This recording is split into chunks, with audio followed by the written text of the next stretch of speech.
আল্লাহ বিশ্বাসীদের বিপরীতে অবিশ্বাসীদের তুলনা করার পরিবর্তে বিশ্বাসীদের বিপরীতে এমন লোকদের তুলনা করেছেন যারা মনে করত যে তাদের ঈমান রয়েছে, অথবা ভান করত যে তারা মুসলিম, অথবা তাদের ঈমান রয়েছে, কিন্তু বিচার দিবসে আল্লাহর কাছে এই ঈমানের কোনো মূল্য থাকবে না। এরাই হলো মুনাফিক। আল্লাহ যেন আমাদেরকে তাদের অন্তর্ভুক্ত না করেন। সূরা হাদীদের এই আলোচ্য অংশটি আমাদের জানা খুবই জরুরি, কারণ এই অংশটি আমাদের জানায় যে বিচার দিবসে কিভাবে এই দলের অন্তর্ভুক্ত হওয়া থেকে রক্ষা পাওয়া যায়। সংক্ষেপে বলতে গেলে কিয়ামতের দিন বিশ্বাসীরা যখন দাঁড়াবে, রাসূল সাল্লাল্লাহু আলাইহি সাল্লাম তাদের দেখতে পাবেন।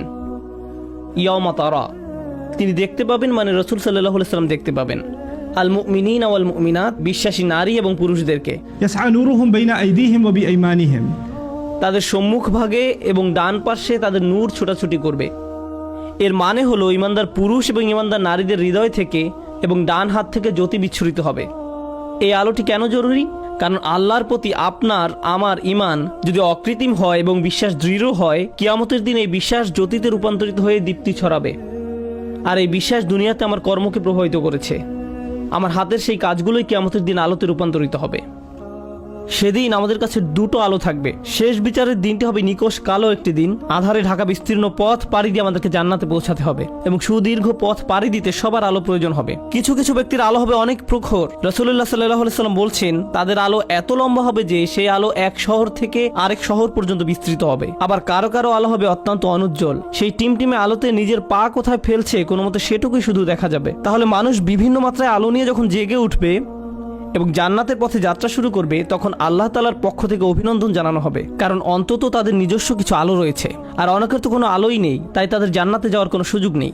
আল্লাহ বলবেন, বুশরাকুমুল ইয়াউম জান্নাতুন তাজরি মিন তাহতিহাল আনহার, আল্লাহ বলবেন, আজ তোমাদের জন্য সুসংবাদ জান্নাতের, যার তলদেশ দিয়ে নদী প্রবাহিত। তোমাদের সামনেই এটা আছে, হাঁটতে থাকো, চলতে থাকো। পরবর্তী আয়াতে আল্লাহ অন্য একদল লোকের কথা বলেন, যারা জেগে ওঠার পর গভীর বিস্ময় আবিষ্কার করবে পথ চলার জন্য তাদের নিজস্ব কোনো আলো নেই।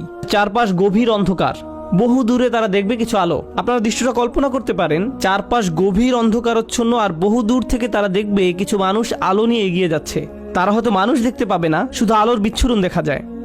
তখন তারা ভাববে আমাদেরকে দ্রুত তাদের কাছে পৌঁছতে হবে, কারণ আলোটা ধীরে ধীরে হারিয়ে যাচ্ছে। তো সেই মুনাফিকরা কিয়ামতের দিন এইরকম একটি তমসাচ্ছন্ন পরিস্থিতিতে জেগে উঠবে, আর তারা বিশ্বাসীদের আলো দেখে তাদের ধরার চেষ্টা করবে, কারণ তাদের নিজস্ব কোনো আলো থাকবে না।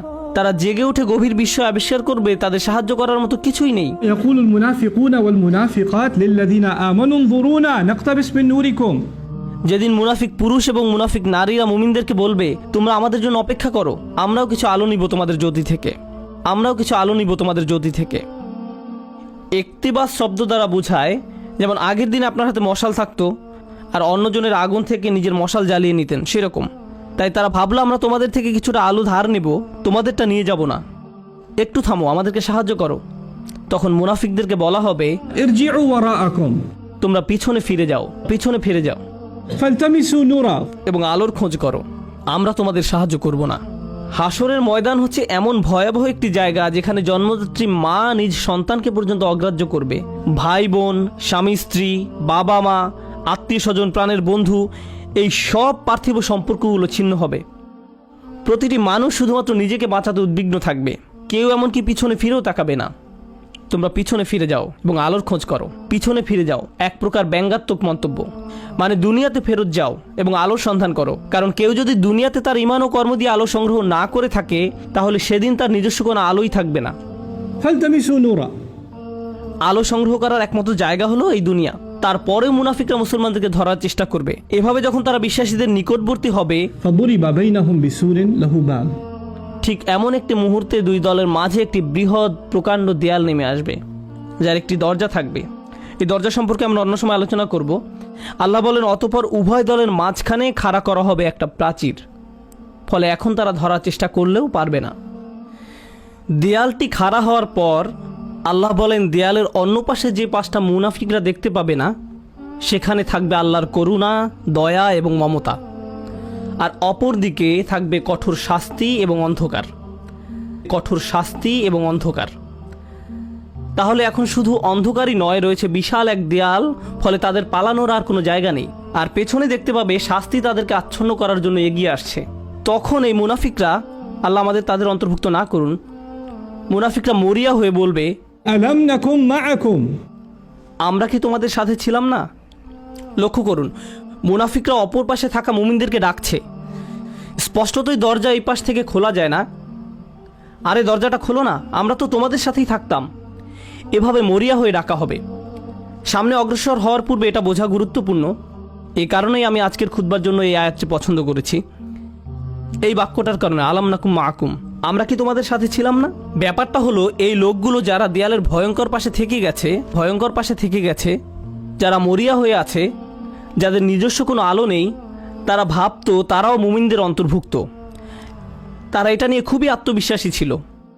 এত আত্মবিশ্বাসী ছিল যে তারা কিয়ামতের দিনও সেই কথা বলছে, আমরা তোমাদের সাথে নামাজ পড়তাম, তোমাদের সাথে ব্যবসা করতাম, বন্ধু ছিলাম, আত্মীয়তার সম্পর্ক ছিল, চাচাতো মামাতো ভাই বোন ছিলাম, আমরা তো একই কলেজে ভার্সিটিতে গিয়েছি। কেন আজ আমরা বিচ্ছিন্ন? কেন এই সম্পর্ক ছেদ ঘটছে আজকে? এখন অপর পাশে অবস্থিত মুমিনরা নিজেদেরকে নিরাপদ মনে করছে। দেয়াল স্থাপিত হওয়ার কারণে এই পাশের মুনাফিকরা চরম আতঙ্কগ্রস্ত হয়ে পড়ল। অন্যদিকে অপর পাশে অবস্থিত মুমিনরা নিজেদেরকে অনেক বেশি নিরাপদ মনে করছে। তাদের আর কোনো তাড়াহুড়ার প্রয়োজন নেই, কারণ এখন সম্পূর্ণ নিরাপদ। এখন তারা সময় নিয়ে মুনাফিকদের উত্তর দিচ্ছে, এই কারণে তোমরা আজ আমাদের সাথে নেই। জান্নাতি লোকেরা সর্বপ্রথম তাদের বলেছিল, পেছনে ফিরে গিয়ে আলোর তালাশ করো, فالتمسوا نورا পেছনে ফিরে গিয়ে আলোর তালাশ করো। স্পষ্টতই তোমাদের আলো নেই। আবার মুনাফিকরা সম্পূর্ণ হতবাক, আমাদেরও তো তোমাদের মতো আলো পাওয়ার কথা ছিল। এখন জান্নাতি মানুষরা মুনাফিকদের ব্যাপারে বর্ণনা করবে, এই লোকগুলোর তো আলো ছিল, তাদের বিশ্বাস ছিল, এই লোকগুলোর তো আলো ছিল, কিভাবে তারা এটা হারালো? কিভাবে তারা কিয়ামতের দিন সম্পূর্ণ দেউলিয়া হয়ে পড়ল? এই আয়াতটি বিশেষভাবে নিগুড় একটি আয়াত। এই আয়াতে বর্ণিত হয়েছে কিভাবে একজন মুমিন ক্রমে ক্রমে ঈমান হারায়, কিভাবে একজন মানুষ ঈমানের মতো মহামূল্যবান জিনিস পাওয়ার পরেও পরিশেষে তা হারিয়ে ফেলে। রাতারাতি কোনো ব্যক্তির ঈমান ধ্বংস হয়ে যায় না। একদিন সকালে ঘুম থেকে উঠে কোনো ঈমানদার ব্যক্তি মুনাফিক হয়ে যায় না। এটা একটা পর্যায়ক্রমিক প্রক্রিয়া।